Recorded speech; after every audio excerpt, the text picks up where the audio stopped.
अपने channel commerce hurricanes और मैं नमित कुमारी आज आपके लिए नया टॉपिक लेकर आई हूँ जिसकी रिक्वेस्ट की है मेरे एक व्यूअर ने। मुझे उनका एक्चुअल नेम नहीं पता बट उनका आईडी जो है उसका नाम है राइट टू लर्न, जिन्होंने मुझसे ये बोला है कि क्रेडिट क्रिएशन टॉपिक पर वीडियो बनाई जाए।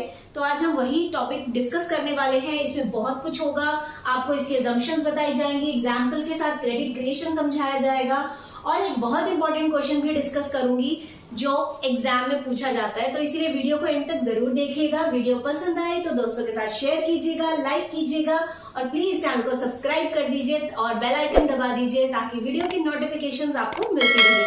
तो चलिए स्टार्ट करते हैं आज का टॉपिक। हम सब जानते ही हैं कि कमर्शियल बैंक्स पब्लिक से मनी को एक्सेप्ट करता है एज अ डिपॉजिट, यानी कि जैसे हमें अगर अपना पैसा सेव करना है तो हम किसी भी कमर्शियल बैंक में अकाउंट ओपन कर सकते हैं और अपने पैसे को वहां पर सेव करके रख सकते हैं। मगर बैंक उस पैसे को एज इट इज पड़ा नहीं रहने देता, उस पैसे को वो आगे किसी और इंसान को एज अ लोन प्रोवाइड करना शुरू कर देता है ताकि बैंक के पास इनकम जनरेट हो।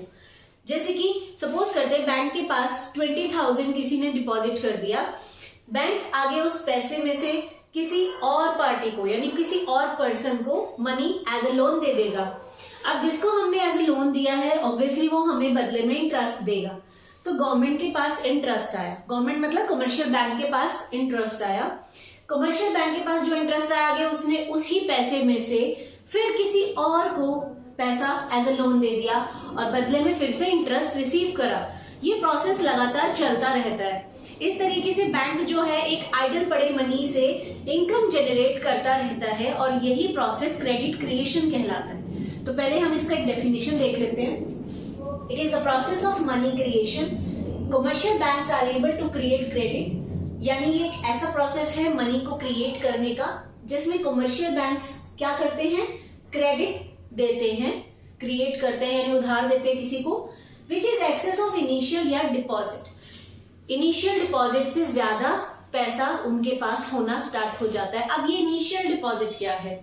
इनिशियल डिपॉजिट का मतलब जैसा कि मैंने अभी बताया था कि सपोज 20,000 मनी हमारे पास एज अ डिपॉजिट आया, हमने वो पैसा किसी को लोन पर दे दिया, बदले में हमें इंटरेस्ट मिल रहा है, फिर हमने वही इंटरेस्ट आगे फिर से लोन पर दे दिया, यानी कि वही 20,000 को हम बार बार यूज करते जा रहे हैं और उस पैसे से मनी को बढ़ाते जा रहे हैं। अब वो पैसा 20,000 नहीं रह गया, उससे ज्यादा हो गया इंटरेस्ट लग लग के। ठीक है, तो मनी क्रिएशन कह लीजिए या क्रेडिट क्रिएशन कह लीजिए, बात एक ही है। अब इसको समझने के लिए कि क्रेडिट कैसे क्रिएट होता है, मुझे पता है आपके माइंड में ये डाउट आ रहा होगा कि क्रेडिट क्रिएट कैसे हो रहा है, कैसे हम मनी को जनरेट कर रहे हैं, तो आप क्यों ये काम किया जाता है, आपके ये सारे डाउट्स क्लियर होंगे। बस आप थोड़ा पेशेंस रखिए, वीडियो के एंड तक आपको सारी चीजें क्लियर हो जाएंगी। अब इसके लिए हमने कुछ अजम्पशंस रखी हैं, यानी कि अगर हम क्रेडिट क्रिएशन करना चाहते हैं तो उसके लिए हमें कोई चीज माननी पड़ेगी। जब तक हम वो अजम्पशंस नहीं लेंगे हमारा क्रेडिट क्रिएशन नहीं हो सकता। तो हमारे पास क्या अजम्पशन है? The entire commercial banking system is treated as one unit, यानी हम ये मान के चलते हैं जितने भी कमर्शियल बैंक्स हैं वो सभी एक ही यूनिट हैं। यानी कि अगर किसी पर्सन ने पैसा बैंक में डिपॉजिट किया और फिर उसने कुछ पैसा लोन पर भी लिया है, तो जब बैंक उसको लोन पर पैसा देगा तो वो उस पैसे को घर लेकर नहीं जाएगा, अपने बैंक में ही पड़ा रहने देगा। यानी कि बैंक, हम ये मान के चल रहे हैं कि बैंक जितना भी लोन दे रहा है वो सारा का सारा बैंक में ही रहेगा, उस पर्सन के साथ उसके घर नहीं जाएगा। ठीक है, तभी वो मनी क्रिएट कर रहा है। ठीक है, ये उन्होंने मान लिया। Second, all monetary exchange is in economy are routed through bank, यानी जितना भी मनी का ट्रांजेक्शन हो रहा है वो सिर्फ और सिर्फ बैंक के थ्रू होगा, यानी कैश में कोई ट्रांजेक्शन नहीं है, सारी ट्रांजेक्शन बैंकिंग के थ्रू हो रही है, इसीलिए बैंक को सारी नॉलेज है और बैंक के पास सारा पैसा पड़ा हुआ है। अब assumptions तो हमने कर लिया, हमने क्रेडिट क्रिएशन भी कर लिया, समझ लिया कि क्या होता है ये। बट एक इंपॉर्टेंट टॉपिक है जो आपको पता होना चाहिए, इसके बिना आप क्रेडिट क्रिएशन कर ही नहीं सकते, और वो पॉइंट है LRR यानी लीगल रिजर्व रेशियो। अब ये क्या है? जैसा कि हम शायद आप लोग जानते ही होंगे, नहीं जानते हैं तो मैं बता देती हूँ, नो इश्यूज। जब भी हम कमर्शियल बैंक में मनी डिपॉजिट करते हैं, जितने भी कस्टमर्स का पैसा कमर्शियल बैंक के पास आता है, कमर्शियल बैंक को उस टोटल डिपॉजिट्स का कुछ परसेंट अपने पास एज अ रिजर्व रखना पड़ता है। यानी कि एक एग्जांपल लेते हैं, सपोज करते हैं एक हमारे पास SBI बैंक है और उसमें जितने भी कस्टमर्स हैं उन सबका टोटल मनी अमाउंट है 12 lakhs।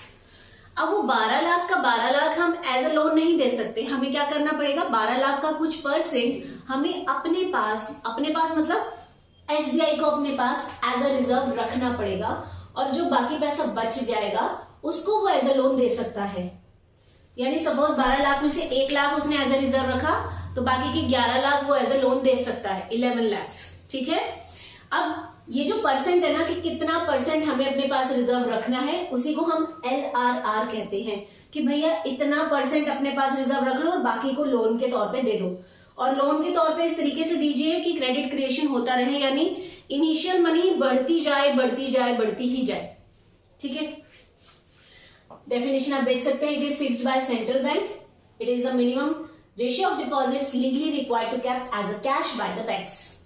ठीक है, अब हमारा मेन कॉन्सेप्ट आ गया कि क्रेडिट क्रिएशन कैसे हो रहा है। हमने अभी पढ़ा कि क्रेडिट क्रिएशन का मतलब कि जितना पैसा हमारे पास पड़ा हुआ है उसको हम एज अ लोन देते हैं, बदले में इंटरेस्ट लेते रहते हैं, और इससे हम मार्केट में, इकोनॉमी में मनी की सप्लाई को बढ़ाते रहते हैं। तो सपोज करते हैं एक पर्सन है, कस्टमर है, उसने 1000 रुपए बैंक में डिपॉजिट कराया और हमारी LRR जो है वो 20% है, यानी हमने जो हमारा LRR है जो सेंट्रल बैंक यानी RBI ने फिक्स किया है वो कर दिया 20%, यानी कि हम हमेशा 1000 का 20% अपने पास एज अ रिजर्व रख सकते हैं और बाकी बचा हुआ हम एज अ लोन दे सकते हैं। ठीक है, तो 1000 का 20% 200 हमने अपने पास रिजर्व रख लिया, बाकी बचा हुआ 800 रुपए हमने लोन पे दे दिया। अब हमारी अजम्पशन क्या कह रही थी कि हमने जो भी पैसा कस्टमर को दिया है वो सारा बैंक में ही रहेगा। ठीक है, बैंक से बाहर नहीं जाएगा। तो हम ये अज्यूम कर लेते हैं कि ये जो 800 रुपए हमने एज अ लोन दिया है ये अभी भी बैंक में ही पड़ा हुआ है, यानी बैंक के पास अब 800 रुपए और एज अ डिपॉजिट आ गया। 1000 तो पहले आ गया था, उसके बाद लोन दिया जो, वो लोन भी एज अ डिपॉजिट बैंक के पास पड़ा हुआ है। अब बैंक ने इसका 20% अपने पास एज अ रिजर्व रख लिया और बाकी बचा हुआ यानी 800 माइनस 160 बचा हुआ उसने एज अ लोन दे दिया। ठीक है, अब फिर से यही लोन अमाउंट उसके पास एज अ डिपॉजिट पड़ी हुई है, उसका उसने 20% एज अ रिजर्व रखा, बाकी बचा हुआ उसने एज अ लोन दिया। अब फिर से ये 512 एज अ डिपॉजिट पड़ा होगा, फिर LRR काटा जाएगा, लोन दिया जाएगा। मतलब ये प्रोसेस चलता ही रहेगा और ये प्रोसेस हमारा तब तक चलता रहेगा जब तक हमारी ये मनी जीरो नहीं हो जाती। मतलब ये 1000 रुपए जब तक यहाँ लोन की अमाउंट लेस होकर एकदम जीरो नहीं रह जाएगा तब तक हमारा ये प्रोसेस चलता ही रहेगा। ठीक है, तो आई थिंक अब आप देखिए, ये तो हमारा एग्जाम्पल था। अब देखो मनी कैसे क्रिएट हुई है।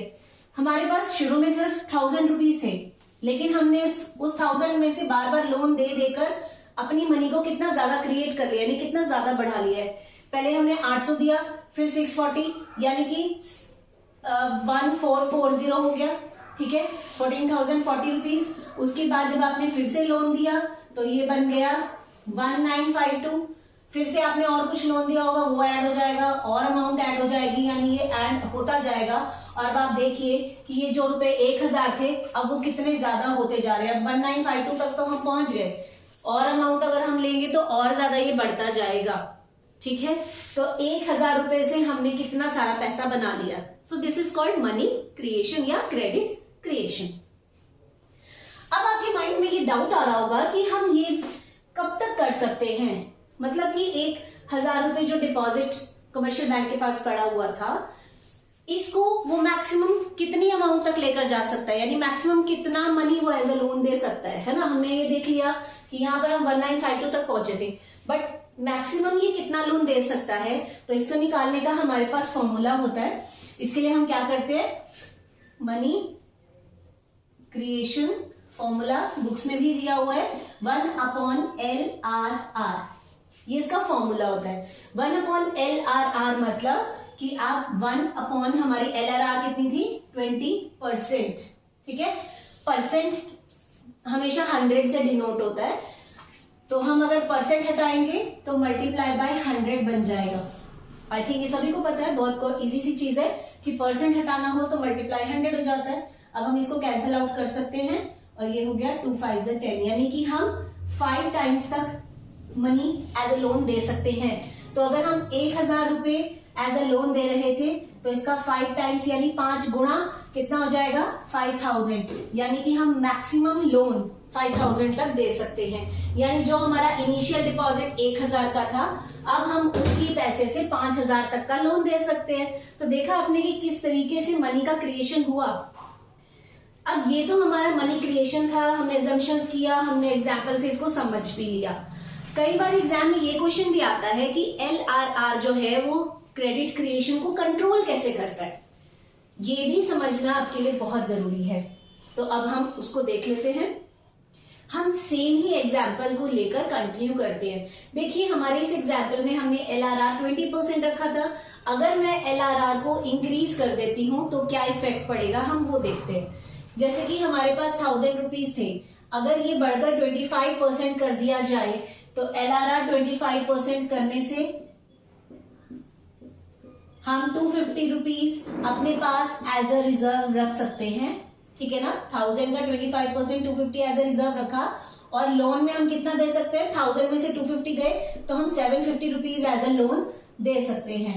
ठीक है, तो इससे हमें क्या समझ आया कि अगर LRR को बढ़ा दिया जाए तो क्रेडिट क्रिएशन कम हो जाता है, क्योंकि पहले हम 20% पर 800 तक का लोन दे पा रहे थे, लेकिन अब जैसे ही LRR बढ़ाकर 25% कर दिया गया तो हमारा लोन की अमाउंट कम हो गई, क्योंकि अब बैंक को अपने पास रिजर्व ज्यादा रखना पड़ रहा है और लोन वो कम दे पा रहा है। ठीक है, और इसका उल्टा भी हो सकता है, वाइस वर्सा। कैसे करेंगे आप, सपोज करते हैं कि आपने 1000 रुपीज एज अ लोन रखा हुआ था और आपकी LRR कम कर दी जाए यानी 10% कर दी जाए, तो 10% करने से अब आप अपने पास कितने रुपए रख सकते हैं, 100 रुपीज एज अ रिजर्व रखेंगे। 1000 में से 100 रिजर्व रख लिया तो बाकी बचा 900 रुपए यानी 900 रुपीज आप एज अ लोन दे सकते हैं। तो इससे हमें क्या समझ आया कि अगर LRR की रेट कम कर दी जाए तो लोन की अमाउंट यानी क्रेडिट क्रिएशन की अमाउंट बढ़ जाती है। तो हमारे इस क्वेश्चन का आंसर क्या हुआ कि LRR कैसे कंट्रोल करती है, if LRR increases then money creation will decrease। यही सीखा हमने, अगर ये बढ़ गया तो मनी क्रिएशन डिक्रीज हो जाएगा, और अगर LRR कम हो जाए तो मनी क्रिएशन बढ़ जाता है। आई होप आपको ये कॉन्सेप्ट क्लियर हो गया है। अगर वीडियो पसंद आई हो तो दोस्तों के साथ शेयर जरूर कीजिएगा। Till then bye bye, have a good day.